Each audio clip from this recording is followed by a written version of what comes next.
So this is episode 100 100 of yeah. 100. I know, end of an era. Yeah. Yes, we've been doing Real Voices of Happy Valley for, two and a half years? Something like that, yeah. Yes. We said at the start we'd see if we'd get to 100, and we have done. And there's loads more interesting people out there. Yeah, so we will be back, but under a different name, perhaps. Yes, we're discussing what we'll do next, but this is it for Real Voices of Happy Valley. Yeah. We've had some good ones, haven't we? We have, yeah. I'm not going to pick any out because then the others will say, oh, what about us? Yes, but they've all been great. Yes. And this particular one, this last one, quite fitting, I think, because it's Dr. Andrew McTominey, and he is the archive history of Heritage manager. yeah, at the Birchcliff Centre. Yeah, Pennine Heritage. Yes, with many of them coming from the Longstaff collection, but lots of photographs of past years in the Calder Valley. And he's looking for more images, photographs, stories. Yeah. To go with the collection. And we will be saying the details of how to contact him and how to join in with what he's doing with the project he's working on during the podcast. Absolutely. Okay, so shall we have a listen to Andrew? Yes.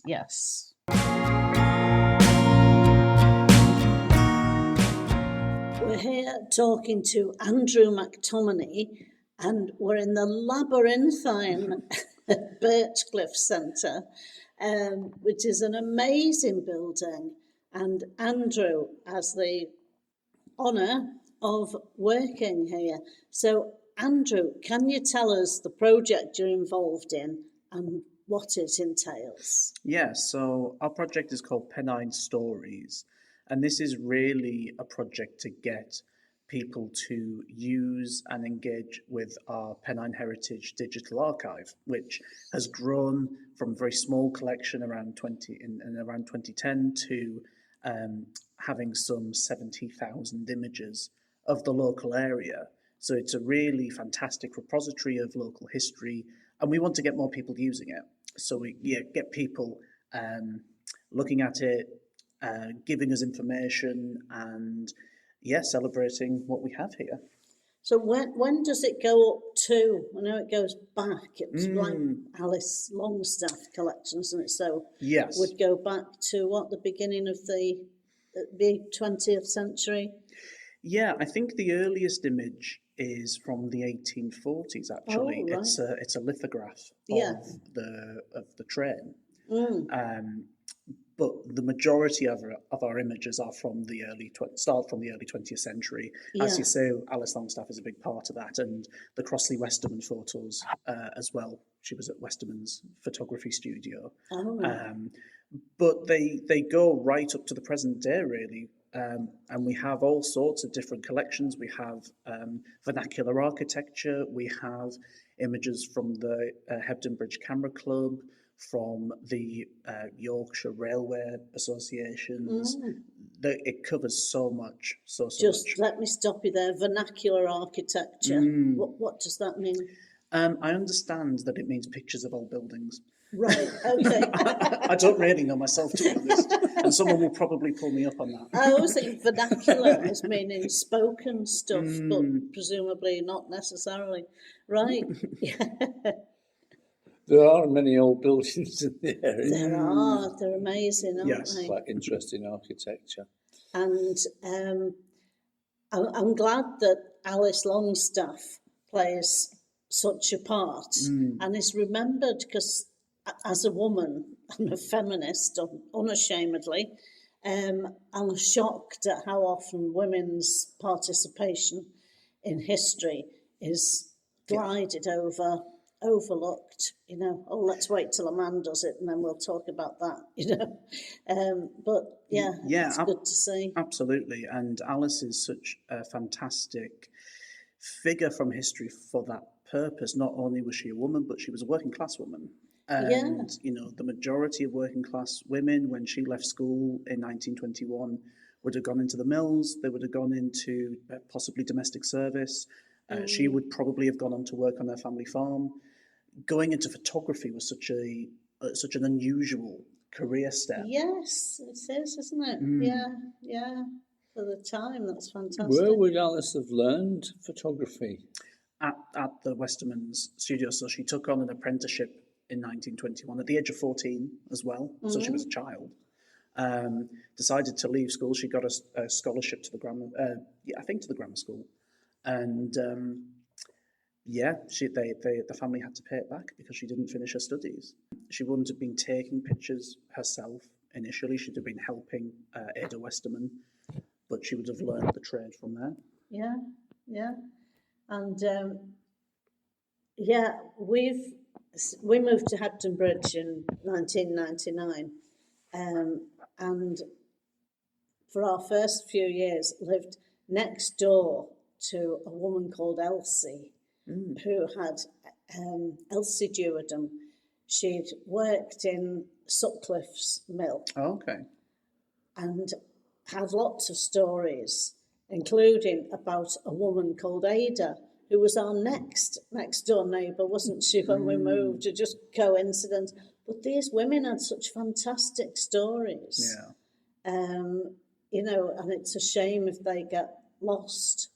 I mean, one of the other things we have, we've become a bit of a repository for all sorts of different sources and documents and all sorts of things. But we have the Wild Rose Archive now, which was a series of oral history interviews taken over, I think, the 90s and 2000s. So they basically interviewed people and they sorted them going by decade. So I think the earliest is from possibly the 1920s. So someone who was alive but was born in the 1920s, and then people in the 1930s, 40s, and so on. And that's something that's online. If you just search Wild Rose Archive, you'll be able to find those interviews. So how do people access it? And you just said that the Wild Rose thing is online. If people want to sort of either come in or go online and find out about these 70,000 images you've got, how do they do that? Yes, so they are online. So the Pennine Heritage Digital Archive, I think it's currently called Pennine Horizons Digital Archive, which was the name of the project when it first started. If you just search Pennine Horizons Digital Archive, you will find it.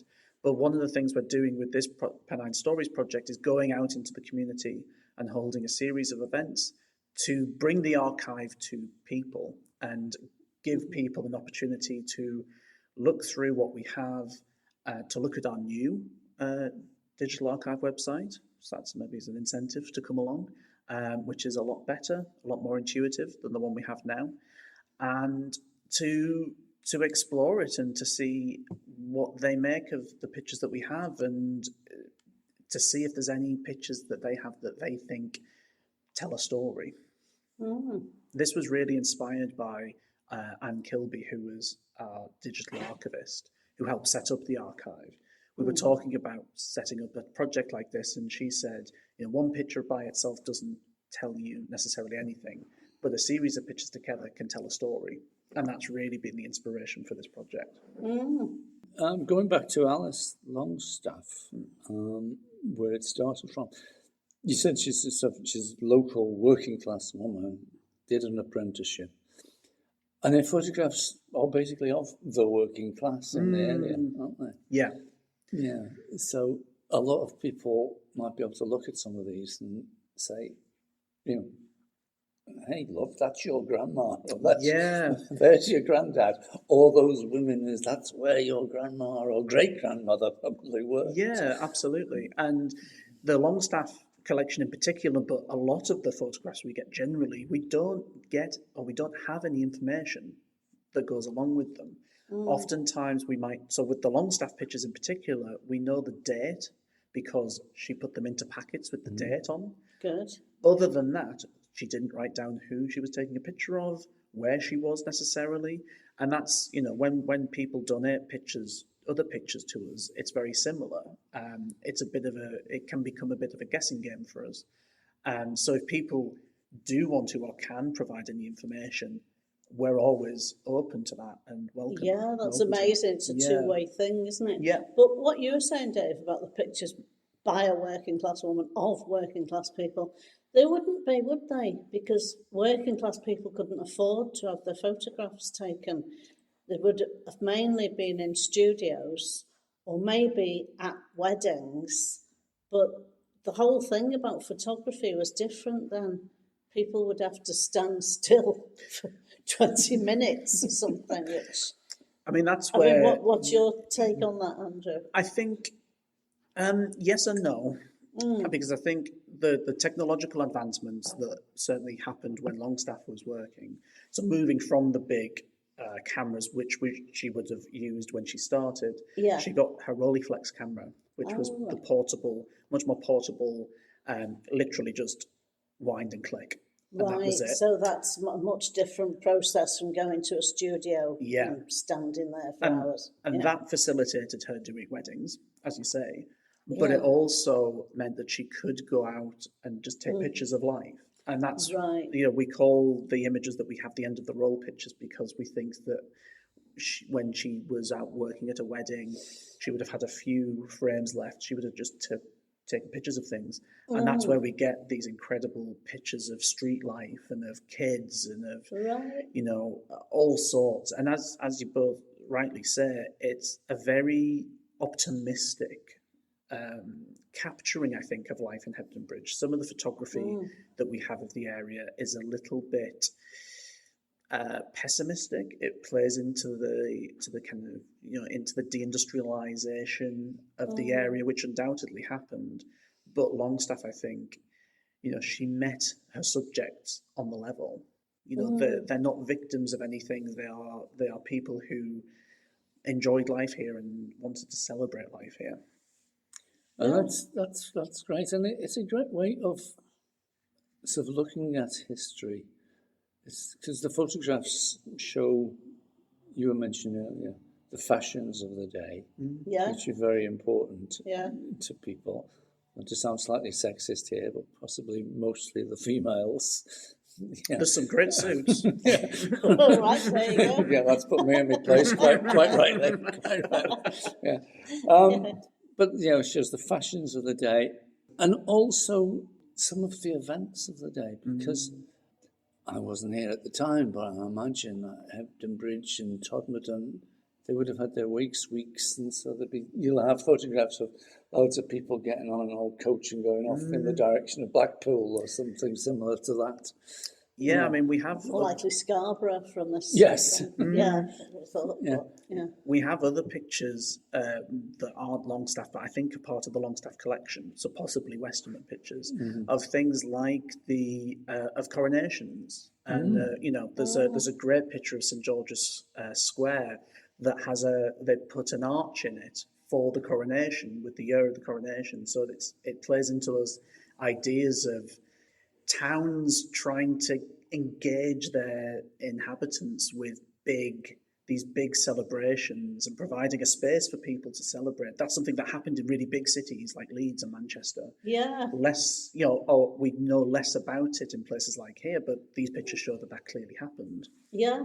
And you wonder how much the local population engaged in it, because they're very independent spirited, aren't they, in West Yorkshire especially. But they'd have celebrated various other things as well. Oh, yeah. as But it starts off those discussions, doesn't it, which you might not have otherwise. Yeah.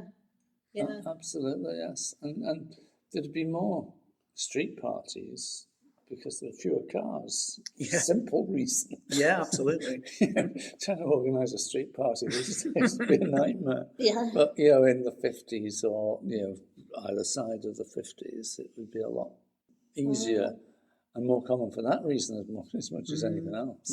Yeah. Yeah. It's fantastic, fascinating history, isn't it? Can I say about Elsie at Sutcliffe's? We can edit it out if not. I think, it's after interesting stories. Our neighbour Elsie was born in 1925, so was working at Sutcliffe's and she might have worked at Spencer's trouser factory as well, in the 30s and 40s, after she left school. She said this thing, it reminded me of a scene in Jane Eyre, where she said she and the other women working in the mill used to cut out pictures from, we're supposed to be celebrity magazines these days, but of film stars, and they put them up in the room where they went for a break. And the local vicar came and said, you shouldn't be looking at those pictures. They're, worldly, and you should. So he took them all down and replaced them with sayings from the Bible, with, allegedly feel-good things. And Elsie was furious. And she said her and the other girls, but they couldn't do anything about it. Yeah. She said he's a Protestant anyway, and I'm a Catholic, so I wouldn't listen to him.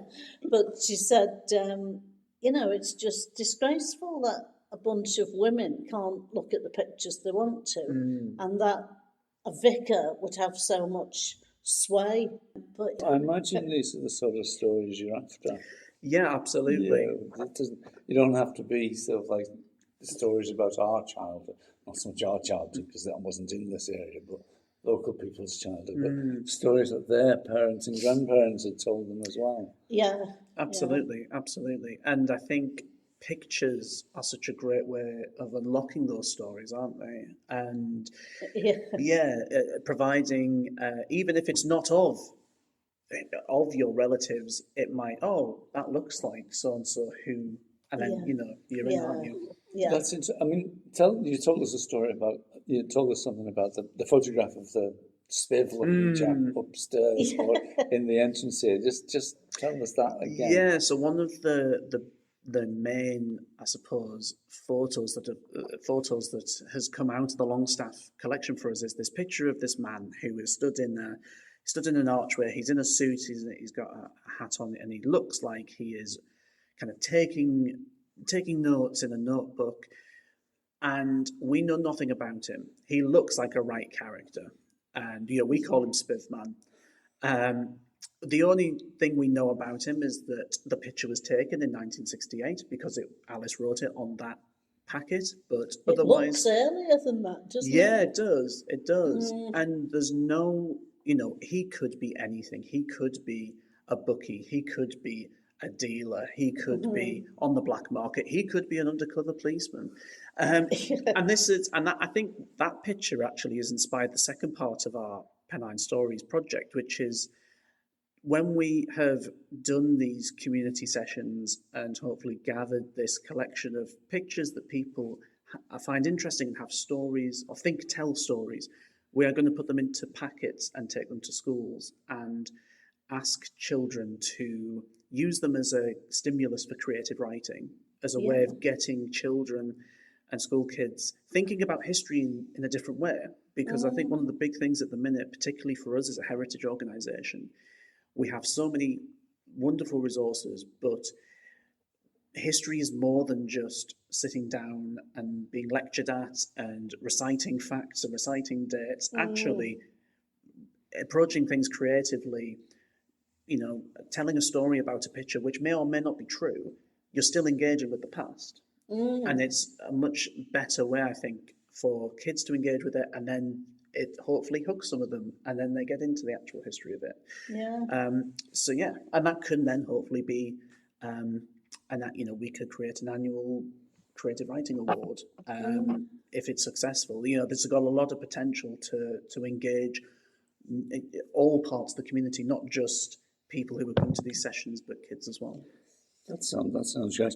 Now tell us about the sessions you're planning, the outreach sessions. So we've got 6 sessions planned.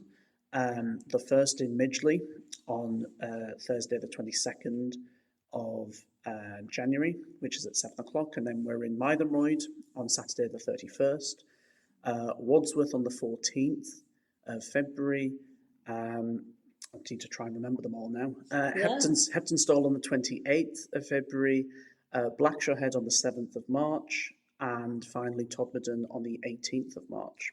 Right, so they're all pretty soon and quite close together. Yeah.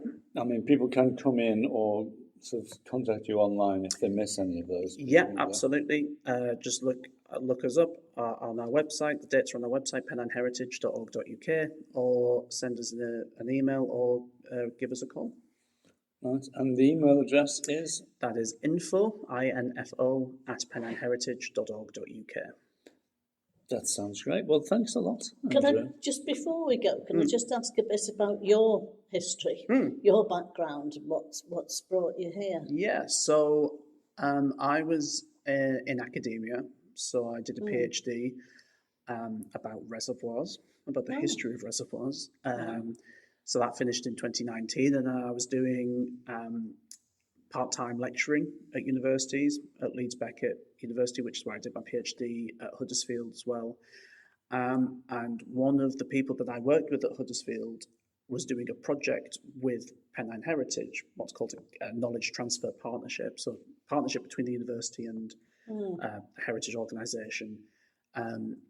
And the heritage manager that was in post was leaving, and he asked whether I would be interested. And I was fortunate enough to be interview well enough. And 2 years later, I'm here. Fantastic. Okay, well, thanks. Yes, a lot. thanks. That was That's been really interesting. interesting, yeah.